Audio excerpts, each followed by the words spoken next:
Hello YouTube, Dave here again. Welcome back to another Miniature Monday. This is the first video that I've made in 2026, which is going to take a little bit of time for me to get used to saying. It's also my first video back after like the two that I recorded after I suffered my my leg injury. I do have an update on that I'll share at the end of the video for people that are interested in that.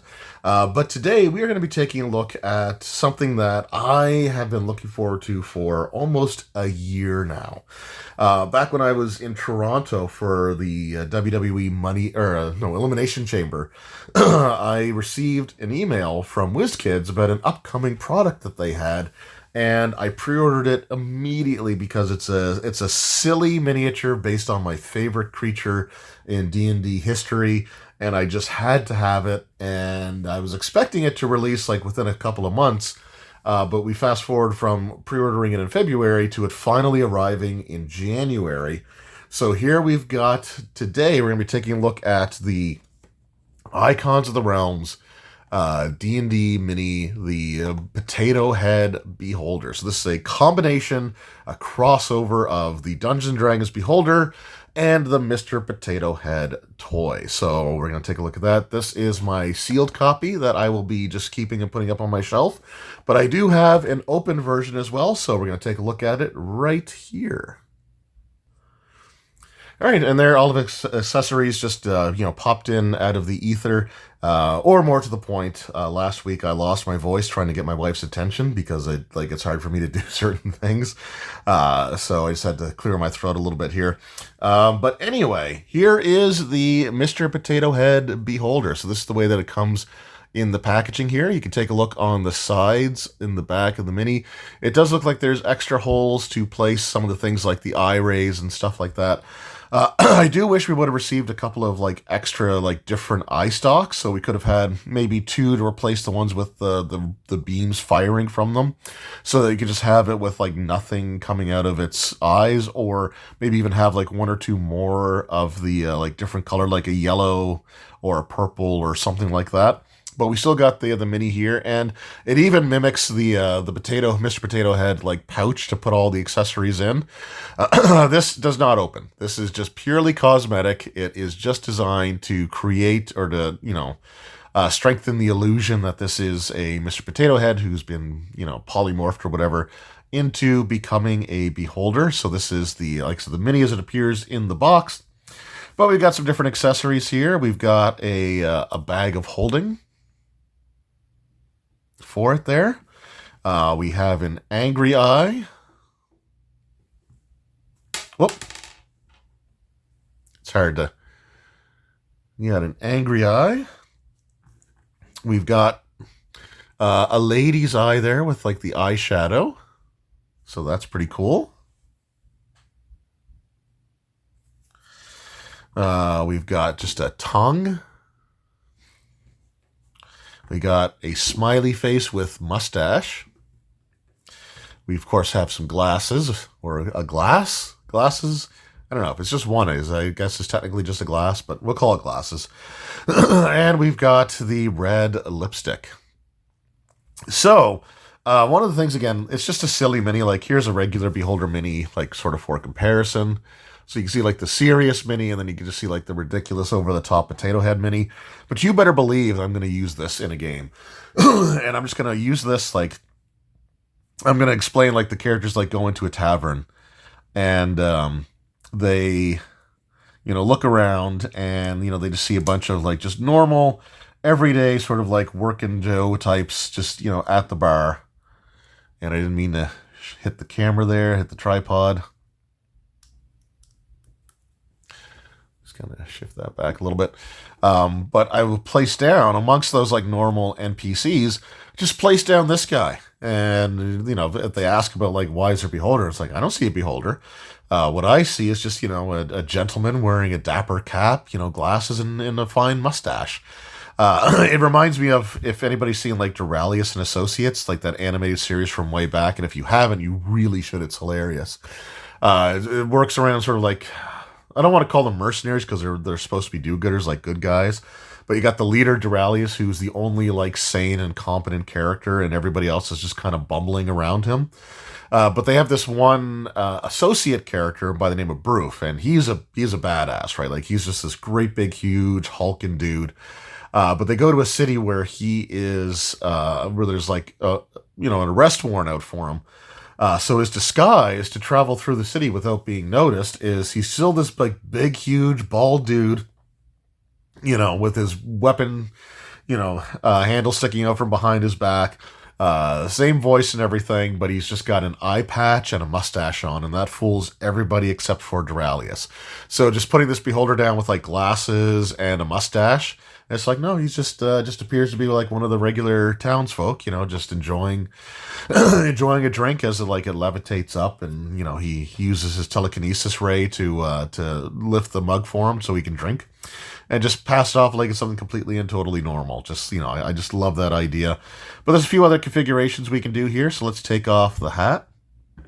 And again, I'm not going to bother moving the eye stalks around. You can, but I'm not going to bother doing that. So let's just say that, the party ends up fighting this beholder. So what I would have him do is have the angry eye and just have him sticking his tongue out to taunt them as he's firing off his eye rays. Or, something else that might be kind of fun to do is to recreate the old Dragon magazine from way back in the day. It was one of the April issues where it had, this character serenading a female beholder. And now we can do that because we've got the actual, the female-looking beholder there. So yeah, it's just like a silly little miniature. But this isn't the only one that's out there because WizKids also had a convention-exclusive version of the miniature as well. I don't know if it was specifically Gen Con or just any like gaming convention that they were, had a presence at. But I do have some of those as well. So they were selling these on their website. So I guess they were like leftover stock after the convention was over. But here is the convention exclusive beholder potato head or potato head beholder. And again, because it is my favorite, creature of all time, and I do like to have copies of like minis that I can open and interact with, and a sealed one, I do have 2 of these. As well. So this is the event exclusive one, and it's just, I think it's only what's in like here. Like I don't think it has any extra accessories or anything. It's literally just what's provided like on the actual mini, which, for an exclusive, it feels like a bit like a letdown there. Slightly different colors for the beams that are being fired as well. We'll do sort of a side-by-side comparison here, and it does have the exclusive wizard hat, which you do not get in the with the regular version of the beholder, and the mustache is brown instead of let's just do the direct comparison here. We'll get rid of that bag of holding. We'll bring back his regular eye. Oh, I guess the regular, the default version had the angry face, but we'll give him that. We'll put his hat back on for him there. So this is sort of the closest comparison that we can get. So we do have the eye rays firing from the same spot, although they are different colors. Same shapes, but different colors. So you could sort of alternate those around if you wanted to. Again, we do get the fancy wizard hat, and he's got a brown mustache instead of a black one. But yeah, again, for an exclusive, like when I was looking at the images online for like the packaging, and I don't know, maybe the ones that you actually bought at Gen Con were different. Like maybe they did have, the actual like some extra stuff with them, but it looked like the packaging was like a clear window like we have with the regular one. But it looked like there was a set of dice included with the miniature. So again, maybe that was at the actual event, like the ones that they actually took to the event had those set of dice. I don't know. I don't know if anybody's picked those up. But it would have been nice to have had something else included inside of the box, like some extra pieces of any sort, even if they were just like alternate colors, like maybe like the glasses were like black or blue instead of green. Maybe they could have had like an eyeshadow eye that was like pink instead of purple. But it would have been nice to have had like some different accessories. But we do have some like different colored beams, and we do have, of course, the wizard hat there. So if I were to make a beholder mage, then I'd be able to give him a little wizard hat. So that would show that he is, in fact, a beholder mage. So there you go. Those are the two potato head beholders. Like the event exclusive one is cool because of the wizard hat. That's literally the only reason I would say to get that version of it, because it comes with literally nothing else. But the standard retail version, I don't even know if there's any of these still available on their website or not.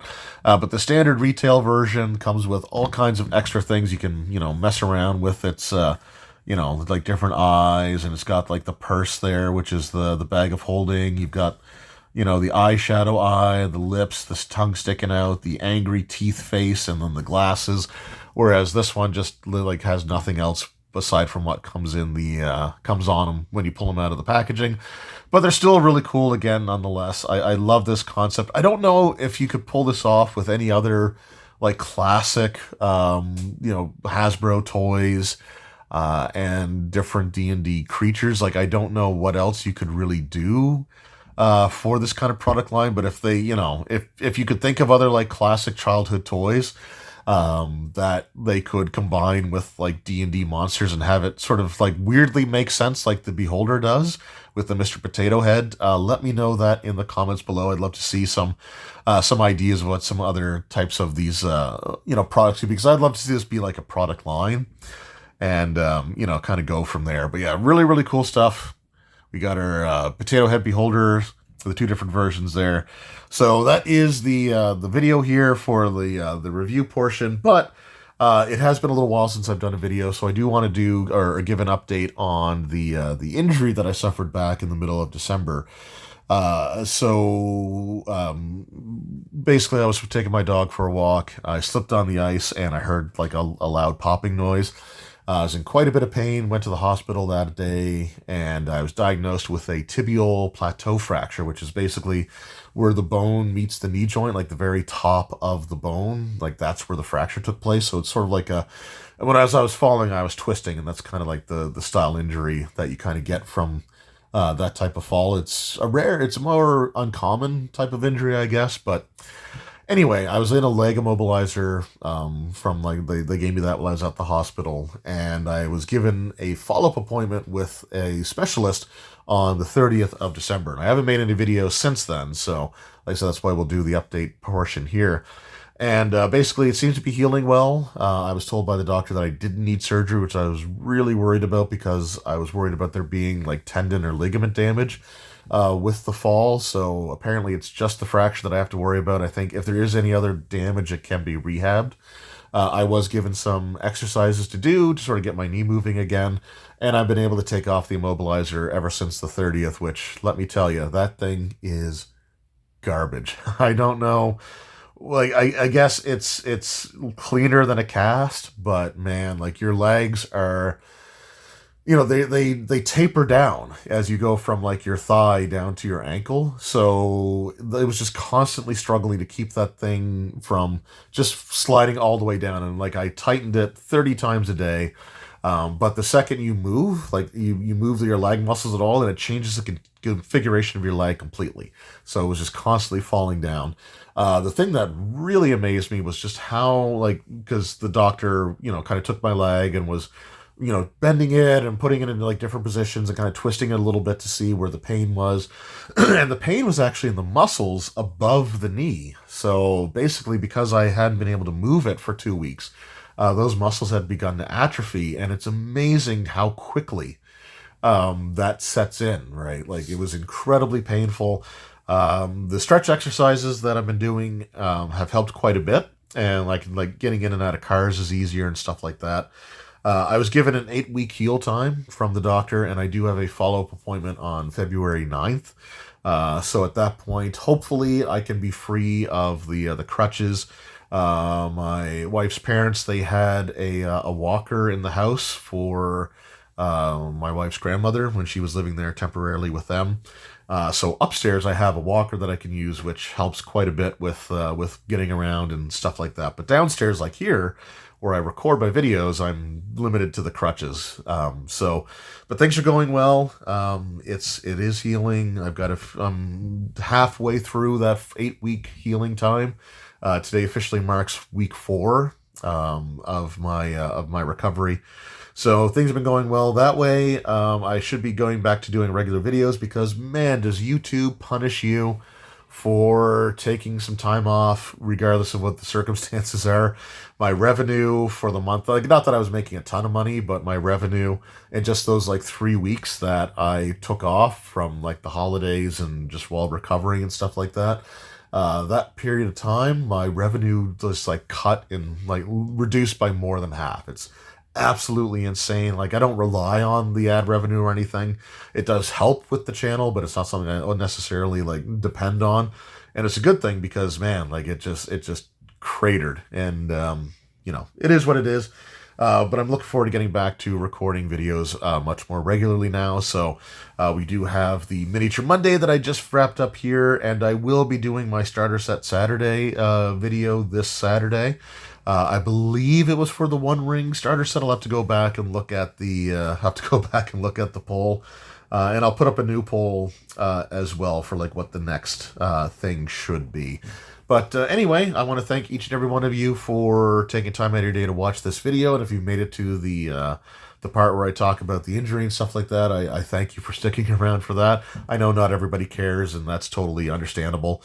Some people just want to see the mini, and that's it. But I really do appreciate you taking time out of your day, and I'm looking forward to getting back into making videos a bit more regularly.